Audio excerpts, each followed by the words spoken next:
तो अब हम 50 क्वेश्चन तो क्लियर कर दिए थे। अब हमारा 51 क्वेश्चन से स्टार्ट होता है बच्चों कि एमएस ऑफिस 2010 का ऑल क्वेश्चन जो है हमने एमएस ऑफिस से लगभग रिलेट किया है। इसमें वर्ड एक्सेल पावर पॉइंट को हम बता रहे हैं और ये एग्जाम जो है 17 तारीख के लिए जो है खास करके फोकस रहेगी। इसके अलावा जितने एग्जाम का डेट बचे हुए हैं, जितने क्वेश्चन हमने डिस्कस किया है, वो एग्जाम पास करने के लिए काफ़ी है। और हमारे पास के जो बच्चे का टाइपिंग टेस्ट है बिल्कुल अच्छी है, कहीं पर कोई दिक्कत नहीं। थ्योरी अगर अच्छी हो जाती है तो 90% उम्मीद है कि सारे बच्चों का सिलेक्शन तय है।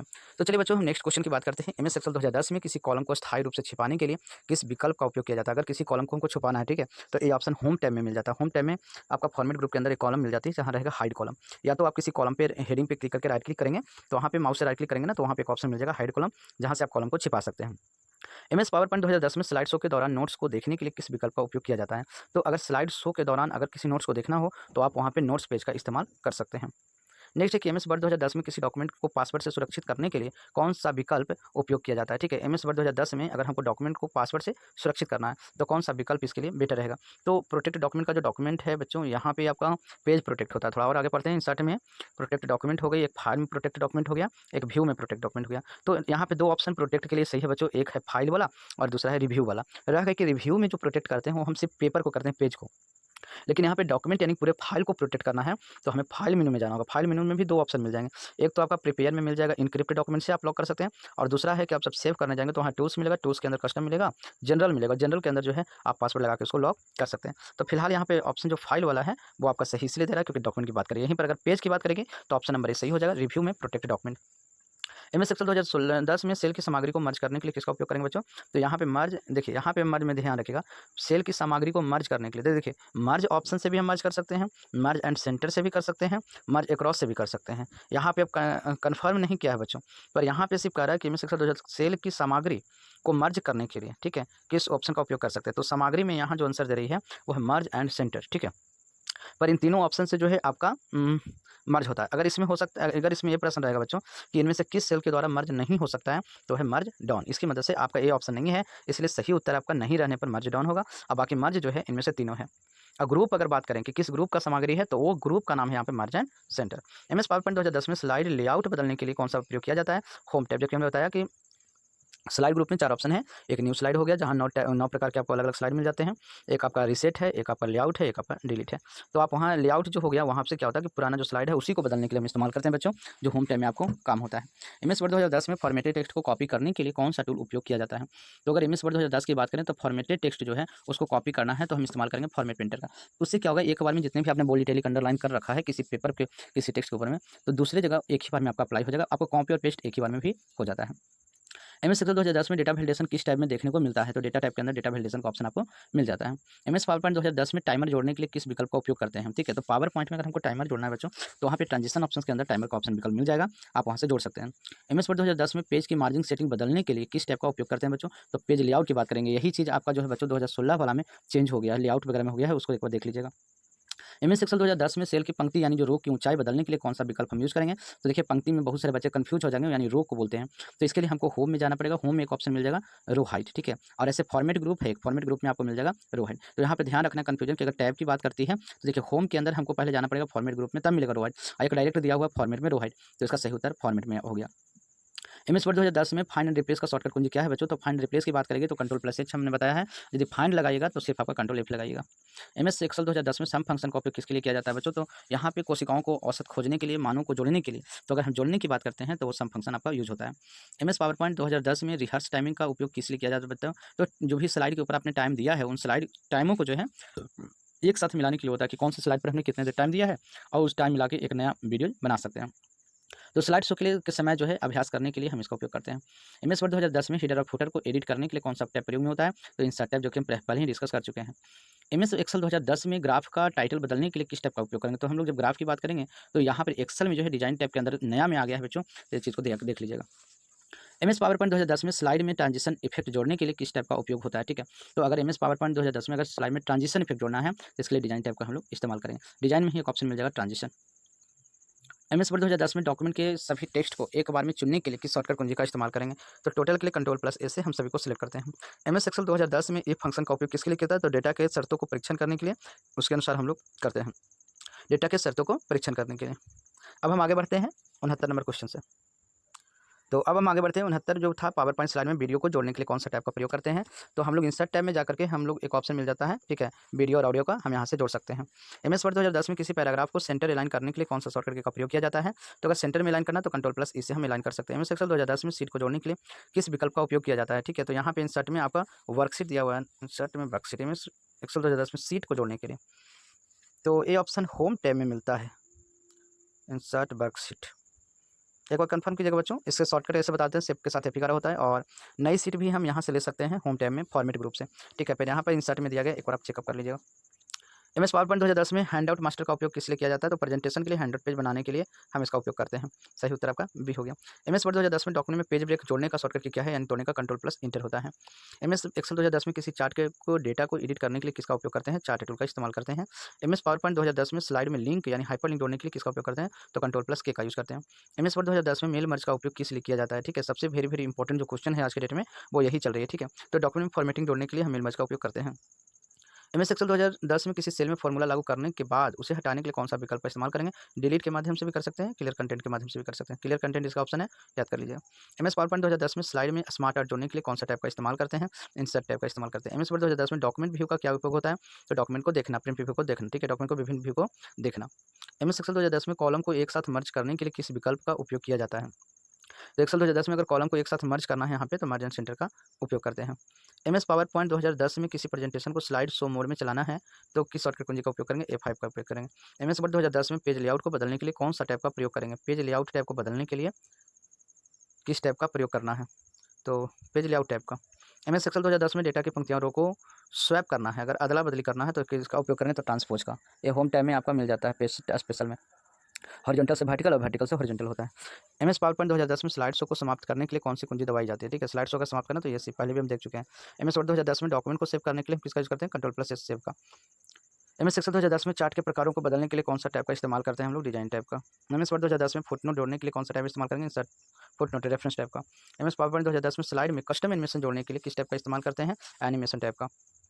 एमएस एक्सेल 2010 में किसी सेल में दिनांक यानी डेट दर्ज करने के लिए कौन सा शॉर्टकट कुंजी का इस्तेमाल होता है, तो कंट्रोल के साथ हम लोग सेमी कॉलन का यूज करते हैं। ऑप्शन नंबर सी है उसका सही उत्तर है। अगर इसी को कंट्रोल शिफ्ट के साथ कॉलन का यूज करते हैं तो वहाँ सबका टाइम आ जाता है। एमएस वर्ड 2010 में बुलेट और नंबरिंग को जोड़ने के लिए जोड़ने के लिए किसका उपयोग करते हैं, तो हम लोग होम में जाते हैं, पैराग्राफ ग्रुप में, जहाँ पर आपको मिल जाता है bullet and numbering. MS Excel 2010 में ऑटो सम बटन का क्या उपयोग है, तो जोड़ने के लिए किया जाता है, डेटा को जोड़ने के लिए, उस कॉलम में सेलेक्ट किए गए डेटा को योग करने के लिए यानी जोड़ने के लिए। एमएस पावर पॉइंट 2010 में प्रेजेंटेशन के दौरान स्लाइड को हाईलाइट करने के लिए किस टूल का उपयोग किया जाता है। तो पावर पॉइंट 2010 में प्रेजेंटेशन स्लाइड को हाईलाइट करने के लिए तो हम लोग लेजर पॉइंटर का यूज करते हैं। एमएस वर्ड 2010 में टेक्स्ट को जस्टिफाई करने के लिए हम कंट्रोल+ किसका यूज़ करेंगे, जे का यूज़ कर सकते हैं जस्टिफाई के लिए। अगर आपको कोई दिक्कत हो वीडियो के माध्यम से समझना हो बच्चे हमें कमेंट कर दीजिएगा, हम सारे को डिस्कस करेंगे। एमएस एक्सेल 2010 में किसी वर्कशीट को नाम देने के लिए आप कौन सा विकल्प को चुनेंगे, तो वर्कशीट का नाम देना है तो रिनेम सीट। रिनेम सीट आएगा कैसे, तो सीट के ऊपर माउस का राइट बटन प्रेस कीजिएगा, जैसे राइट बटन प्रेस कीजिएगा तो वहाँ आपका आएगा ऑप्शन रिनेम, तब जाके वहाँ से आप नाम बदल सकते हैं। बाकी होम टैब में भी आप वहाँ से फॉर्मेटिंग की मदद से जो है ग्रुप से आप रीनेम कर सकते हैं सीट को। नेक्स्ट एमएस पावर पॉइंट 2010 में टेक्स्ट के लिए बॉर्डर्स जोड़ने के लिए कौन सा टैब का प्रयोग करते हैं, तो बॉर्डर जो ऑप्शन है उन सब टैब के अंदर देखने को मिल जाता है। एमएस वर्ड 2010 में spelling and grammar check F7 से होता है। एमएस एक्सेल 2010 में सेल्स के बीच में डेटा की सीमाएं सेट करने के लिए कौन सा विकल्प का प्रयोग किया जाता है, तो अगर हम एक्सेल 2010 में सेल्स के बीच डेटा की सीमाएं अगर सेट करना है तो बॉर्डर ऑप्शन की मदद से होती है। एमएस पावर पॉइंट 2010 में स्लाइड के बीच में ट्रांजिशन जोड़ने के लिए किस विकल्प का उपयोग किया जाता है, तो स्लाइड के बीच अगर ट्रांजिशन जोड़ना है तो ट्रांजिशन टाइप का यूज़ करेंगे। एमएस वर्ड 2010 में डॉक्यूमेंट को पीडीएफ फाइल के रूप में सेव करने के लिए कौन सा विकल्प जो है उपयोग किया जाता है, तो हम लोग फाइल पे चलेंगे, फाइल में हम लोग सेव एज में जाकर के हम लोग पीडीएफ को सिलेक्ट कर लेंगे। एमएस एक्सेल 2010 में कॉलम में डेटा को छाटने के लिए किस विकल्प का यूज़ करेंगे, तो डेटा को छाटने के लिए हम डेटा में शॉर्ट एंड फिल्टर का उपयोग करेंगे। फिल्टर का शॉर्टकट भी हमने शॉर्ट वीडियो में दिया था, उसकी शिफ्ट कंट्रोल L से जो है फिल्टर लगाते हैं और हटाते हैं।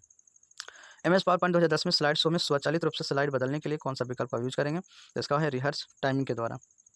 एमएस वर्ड 2010 में उस क्वेश्चन को एक बार देख लीजिएगा बच्चे प्रैक्टिस करके। एमएस वर्ड 2010 में थिसेरस का प्रयोग जो है किस लिए किया जाता है, थिसेरस यानी जिसको जो पर्यायवाची शब्द जो होता है उसको बनाने के लिए, एक शब्द के पर्यायवाची जो है सिनोनिम्स या विलोम शब्द खोजने के लिए।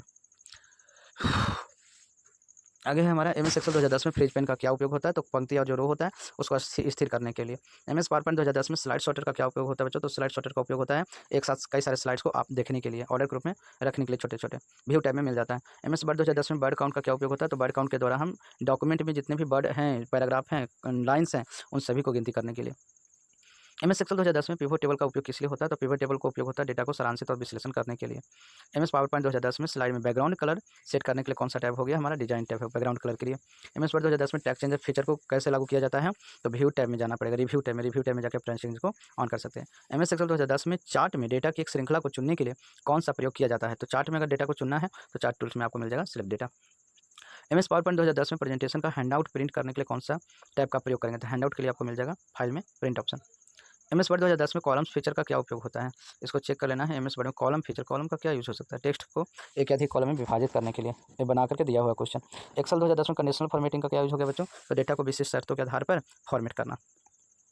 एमएस पावर पॉइंट 2010 में स्लाइड मास्टर का क्या उपयोग होता है? तो एक ही बार में सारे स्लाइड पर एक ही समान डिजाइन को लेआउट करने के लिए हम इसका उपयोग करते हैं। एमएस वर्ड 2010 में बिब्लियोग्राफी फीचर का क्या उपयोग होता है बच्चों? तो बिब्लियोग्राफी का मतलब होता है किसी किताब के बारे में जो है शीर्षक जोड़ने के लिए इत्यादि हम कर सकते हैं। दस्तावेज में संदर्भ जोड़ने के लिए, डिटेल्स डालने के लिए। एमएस एक्सेल 2010 में डेटा की पंक्तियां रो को छिपाने के लिए कौन सा विकल्प करेंगे? तो हाइड रो का उपयोग करेंगे। एमएस पावर पॉइंट 2010 में एक प्रेजेंटेशन को पीडीएफ फॉर्मेट में एक्सपोर्ट करने के लिए हम क्या कर सकते हैं? तो फाइल में सेव में पीडीएफ में जाएंगे हो जाएगा। एमएस वर्ड 2010 में पेज बॉर्डर का उपयोग क्यों किया जाता है? ठीक है, बॉर्डर का उपयोग क्या है? पेज के चारों ओर बॉर्डर जोड़ने के लिए। एमएस एक्सेल 2010 में डेटा वैलिडेशन का उपयोग किस लिए किया जाता है? तो सेल में डेटा की प्रविष्टि को नियंत्रित करने के लिए। एमएस पावर पॉइंट 2010 में स्लाइड लेआउट का क्या उपयोग है? तो यहाँ पे स्लाइड लेआउट का उपयोग है स्लाइड के टेक्स्ट और ग्राफिक्स प्लेसमेंट से परिभाषित करने के लिए। सारे क्वेश्चन को बच्चे एक नज़र आप भी देख लीजिएगा, आपके लिए इंपॉर्टेंट है, हम बना दे रहे हैं कल के एग्जाम के लिए, आगे के एग्जाम के लिए, या किसी भी CHSL जो एग्जाम होती है उन सभी एग्जाम के लिए ये इंपॉर्टेंट है। एमएस वर्ड 2010 में डॉक्यूमेंट का डिफॉल्ट फाइल एक्सटेंशन क्या होता है? .docx आपका हो जाएगा। एमएस एक्सेल 2010 में फिल्टर का क्या उपयोग है? डेटा को जो है छाटने के लिए, समझिए स्पष्ट दिखाने के लिए, विशिष्ट मानों को दिखाने या छिपाने के लिए। अब हम आगे बढ़ते हैं, इसी डिस्कस में हम सारे क्वेश्चन डिस्कस करते हैं। एमएस पावर पॉइंट 2010 में प्रेजेंटेशन में ऑडियो जोड़ने के लिए हम किसका विकल्प का यूज़ करते हैं? इंसर्ट में ऑडियो में जाएंगे, ठीक है। एमएस वर्ड 2010 में मेल मर्ज का उपयोग मुख्यतः किस लिए किया जाता है? तो व्यक्तिगत दस्तावेज जैसे कि पत्र, लिफाफे इत्यादि को हम कई रिसिपेंट तक एक ही जगह एक ही समय पर पहुंचा सकते हैं। एक्सेल 2010 में काउंट फंक्शन का यूज होता है सेल को गिनना, ठीक है। सेल में जो संख्याएं हैं, जो नंबर्स हैं ओनली, उनको काउंट करने के लिए होता है। एमएस पावर पॉइंट 2010 में स्लाइड के लिए कस्टम शो का क्या उपयोग होता है? तो कस्टम शो का मतलब होता है कि कई सारे स्लाइड के बीच में स्पेसिफिक किसी स्लाइड को अगर हमको चलाना होता है तो उसके लिए हम कस्टम शो का उपयोग कराते हैं। कस्टम शो के दौरान मतलब जो स्लाइड बनी हुई है उस शो के दौरान जो है अलग अलग स्लाइड दिखाने के लिए। एमएस वर्ड 2010 में इंसर्ट फुटनोट का शॉर्टकट की क्या होता है? तो control plus alt plus F से जो है इंसर्ट फुटनोट होती है। एमएस एक्सेल 2010 में शॉर्ट असेंडिंग का क्या मतलब है? शॉर्ट असेंडिंग का मतलब होता है घटते से बढ़ते क्रम में, यानी शॉर्ट ए से जेड न्यूनतम से अधिकतम क्रम में शॉर्ट करना। एमएस पावर पॉइंट 2010 में स्लाइड के टेक्स्ट को अलाइन लेफ्ट करने के लिए कौन सा शॉर्टकट कुंजी है? तो कंट्रोल प्लस एल से होता है। एमएस वर्ड 2010 में फाइंड और रिप्लेस का क्या उपयोग होता है? तो डॉक्यूमेंट को खोजना और उसे बदलना। एमएस एक्सेल 2010 में सेल रेफरेंस का क्या मतलब होता है? तो सेल रेफरेंस का मतलब होता है एक सेल का पता जिसे फॉर्मूला में उपयोग किया जाता है उसको पता ढूंढने के लिए। एमएस वर्ड 2010 में किसी पैराग्राफ को डबल स्पेसिंग करने के लिए कौन सा विकल्प आपका उपयोग कर सकते हैं? ठीक है, तो डबल अगर स्पेस बढ़ाना है तो लाइन स्पेसिंग ऑप्शन का हम यूज करेंगे, यानी कि लाइन के बीच अगर स्पेस बढ़ाना है, लाइन स्पेसिंग। डिफॉल्ट कितना होता है? 1.15। इसके बाद है हमारा एमएस एक्सेल 2010 में ऑटो फिल ऑप्शन का उपयोग किस लिए किया जाता है? तो डेटा की श्रृंखला को स्वचालित रूप से पूरा करना, यानी जो फॉर्मूला आपने एक और लगा दिया है उसको ऑटोमेटिकली नीचे तक लाना है, तो हम ऑटो फिल ऑप्शन का उपयोग करते हैं। एमएस पावर पॉइंट 2010 में स्लाइड शो को प्रारंभ करने के लिए किस शॉर्टकट कुंजी का उपयोग करते हैं? स्लाइड शो प्रारंभ करना बच्चों, तो हमने बताया था आपको F5, और वही सी को अगर करंट करना है तो कंट्रोल F5। एमएस वर्ड 2010 में स्टाइल का क्या उपयोग होता है? तो टेक्स्ट के फॉर्मेटिंग को एक समान रूप से लागू करने के लिए। एमएस एक्सेल 2010 में मार्जिन सेंटर का क्या उपयोग है? तो सेलों को आपस में मर्ज करने के लिए, कॉलम वाइज, ठीक है।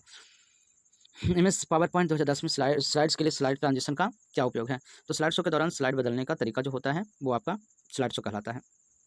आगे बढ़ते हैं, एमएस वर्ड 2010 में हेडर और फुटर जोड़ने के लिए कौन सा टैब का हम प्रयोग करते हैं? हेडर और फुटर के लिए हम लोग इंसर्ट टैब पे हम लोग आ जाते हैं। एमएस एक्सेल 2010 में वी लुकअप फंक्शन का क्या उपयोग है? तो वी लुकअप का होता है डेटा की तलाश करने और मिलान करने के लिए, यानी वी लुकअप के द्वारा वर्टिकली डेटा को हम लोग खोजने का प्रयास करते हैं। एमएस पावर पॉइंट 2010 में किसी भी स्लाइड का ऑर्डर बदलने के लिए कौन सा व्यू का प्रयोग किया जाता है? ठीक है, तो उसके लिए स्लाइड सॉर्टर व्यू का प्रयोग करते हैं। एमएस वर्ड 2010 में टेक्स्ट को बोल्ड करने के लिए हम कंट्रोल प्लस बी को यूज़ करते हैं। एमएस एक्सेल 2010 में समी फंक्शन का उपयोग क्या करते हैं? तो अगर किसी लिस्ट में से अगर मानते हैं कि कंप्यूटर, माउस, कीबोर्ड बहुत सारा है, उनमें से हमको सिर्फ कंप्यूटर का रिजल्ट चाहिए जोड़ करके बताने के लिए, तो बताएगा, ठीक है। तो यहाँ पर हम कर सकते हैं दिए गए मानदंडों के आधार पर कोशिकाओं को जो करना है, यानी सिर्फ कीबोर्ड का निकालना है, सिर्फ माउस का निकालना है, तो हम इसका उपयोग कर सकते हैं। एमएस पावर पॉइंट 2010 में प्रेजेंटेशन के लिए कस्टम स्लाइड शो बनाने के लिए कौन सा टाइप का प्रयोग करेंगे हम लोग? तो यहाँ पर स्लाइड शो के द्वारा हम कस्टम स्लाइड शो सेट करेंगे कि एक स्लाइड बना हुआ है 15-20 को, उसमें से 5 ही को दिखाना है, तो सेट कर सकते हैं। एमएस वर्ड 2010 में किसी भी डॉक्यूमेंट को प्रिंट करने के लिए कौन सी शॉर्टकट कुंजी का इस्तेमाल होता है? Control plus P. MS Excel 2010 में रैप टेक्स्ट का क्या उपयोग होता है बच्चों? तो रैप टेक्स्ट का एक्सेल में उपयोग होता है कि अगर कोई लंबी टेक्स्ट आपकी लिखी हुई है जो 2 से 3 सेल में चली गई, पर हम चाहते हैं कि उसको एक ही सेल में लाना है, तो रैप टेक्स्ट का इस्तेमाल करते हैं। इसके बाद है एमएस पावर पॉइंट 2010 में रिहर्स टाइमिंग का क्या उपयोग होता है बच्चों? तो स्लाइड शो के समय जो स्लाइड में जो चलती है टाइमिंग, उसको रिकॉर्ड करने के लिए। एमएस वर्ड 2010 में डॉक्यूमेंट में किसी टेक्स्ट को खोजना और उसे बदलने के लिए कौन सा शॉर्टकट कुंजी का प्रयोग करते हैं? तो किसी टेक्स्ट को ढूंढना और उसे बदलना Ctrl+H। MS एक्सेल 2010 में इफ फंक्शन का उपयोग किसके लिए किया जाता है बच्चों? तो शर्त के आधार पर जो है उसका परिणाम निकालने के लिए। MS पावर पॉइंट 2010 में स्लाइड में वीडियो जोड़ने के लिए कौन सा प्रयोग करते हैं? तो इंसर्ट टैब का उपयोग करते हैं। MS वर्ड 2010 में टेबल ऑफ कंटेंट जोड़ने के लिए किस टैब का प्रयोग करते हैं बच्चों? तो टेबल ऑफ कंटेंट आपको रेफरेंसेस टैब में मिल जाता है। ये सारी का बच्चों आपका क्लास बाय क्लास वीडियो बना हुआ है, एक बार हम चाहेंगे कि आप जरूर देख लीजिएगा। MS एक्सेल 2010 में किसी भी वर्कबुक में नए वर्कशीट को जोड़ने के लिए कौन सा शॉर्टकट कुंजी का प्रयोग करते हैं? ठीक है, तो Shift+F से जो है नया वर्कबुक जोड़ते हैं। MS वर्ड 2010 में ट्रैक चेंजेस का क्या उपयोग होता है बच्चों? तो डॉक्यूमेंट में हो रहे बदलावों को ट्रैक करने के लिए हम ट्रैक चेंजेस का उपयोग करते हैं। MS एक्सेल 2010 में पिवोट टेबल का उपयोग किस लिए किया जाता है बच्चों? तो डेटा का सारांश बनाने और उसका विश्लेषण करने के लिए हम पिवोट टेबल का उपयोग करते हैं। MS पावर पॉइंट 2010 में स्लाइड्स के टेक्स्ट को जस्टिफाई करने के लिए शॉर्टकट कुंजी Ctrl+J होता है। जस्टिफाई का मतलब बच्चों होता है कि बाएं और दाएं दोनों तरफ से टेक्स्ट आपका बराबर देखने को मिलेगा। MS वर्ड 2010 में वाटरमार्क जोड़ने के लिए जो टैब मिलता है बच्चों वो हो गया आपका डिजाइन टैब में चला जाए, ठीक है, जबकि ये आपका 2007 में देखिएगा तो मिलेगा पेज लेआउट टैब में। MS एक्सेल 2010 में किसी चार्ट का टाइटल जोड़ने के लिए कौन सा टैब का प्रयोग करेंगे? लेआउट टैब का। MS पावर पॉइंट 2010 में नोट्स पेज का उपयोग किस लिए होता है? तो वो आपका हो गया स्पीकर नोट्स जोड़ने के लिए और देखने के लिए। MS वर्ड 2010 में डॉक्यूमेंट को पासवर्ड द्वारा सुरक्षित करने के लिए कौन सा विकल्प को हम चयन करेंगे? तो पासवर्ड को सुरक्षित करने के लिए फाइल इन्फो प्रोटेक्ट डॉक्यूमेंट का हम लोग चयन करेंगे। MS एक्सेल 2010 में कंडीशनल फॉर्मेटिंग का उपयोग हम लोग किस लिए करेंगे? तो डेटा को विजुअल रूप से दिखाने के लिए। कंडीशनल फॉर्मेटिंग का मतलब होता है डेटा में डेटा बार्स का मतलब होता है उसको विजुअल रूप में दिखाने के लिए। जैसे हम टावर लगा देंगे नंबर के बीच में, तो जिसका टावर सबसे ज़्यादा होगा जिसका नंबर ज़्यादा होगा। MS पावर पॉइंट 2010 में किसी स्लाइड का बैकग्राउंड बदलने के लिए किस विकल्प का यूज़ करेंगे? तो स्लाइड का बैकग्राउंड है तो डिजाइन टैब में जाके चेंज कर सकते हैं। MS वर्ड 2010 में फाइंड ऑप्शन का यूज़ है Ctrl+F से कर सकते हैं। एक्सेल 2010 में डेटा को सॉर्ट करने के लिए कौन सा कुंजी को दबाते हैं? तो Alt+D+S से हमारी डेटा सॉर्ट होती है। MS पावर पॉइंट 2010 में स्लाइड ट्रांजिशन का उपयोग शॉर्टकट कुंजी क्या होता है? तो Alt+T से जो होता है स्लाइड में ट्रांजिशन पड़ती है। MS वर्ड 2010 में वर्ड काउंट फीचर का क्या मतलब होता है? वर्ड काउंट का मतलब होता है कि डॉक्यूमेंट के अंदर जो भी शब्द वगैरह होती है, लाइन होती है, पैराग्राफ होती है, उसे गिनकर बताता है। MS एक्सेल 2010 में गोल सीक फंक्शन का क्या उपयोग होता है? तो गोल सीक का मतलब हुआ कि जो अगर हम परिणाम देते हैं उन परिणामों को मंथ के हिसाब से निकालने के लिए होता है। MS पावर पॉइंट 2010 में स्लाइड में हेडर और फोटो जोड़ने के लिए कौन सा विकल्प का यूज करते हैं? तो यहाँ पर हम इंसर्ट में हेडर एंड फोटो में चले जाते हैं। MS वर्ड 2010 में टेक्स्ट को इटैलिक करने के लिए कौन सा कुंजी है बच्चों? तो वो है आपका Ctrl+I। MS एक्सेल 2010 में फ्रीज पेन का उपयोग किसके लिए होता है? तो किसी स्पेसिफिक क्षेत्र, रो या कॉलम को लॉक करने के लिए। MS पावर पॉइंट 2010 में स्लाइड पर ग्राफिक्स जोड़ने के लिए कौन सा टैब का इस्तेमाल करते हैं? तो ग्राफिक्स अगर जोड़ना है हम लोग को तो यहाँ पे इंसर्ट में आ जाते हैं। MS वर्ड 2010 में थिसरस का उपयोग किसके लिए होता है? पर्यायवाची शब्दों को ढूंढने के लिए। MS एक्सेल 2010 में चार्ट्स जोड़ने के लिए कौन सा शॉर्टकट कुंजी का उपयोग करते हैं? तो आपका F11 से जो है आपका चार्ट का ऑप्शन आ जाता है।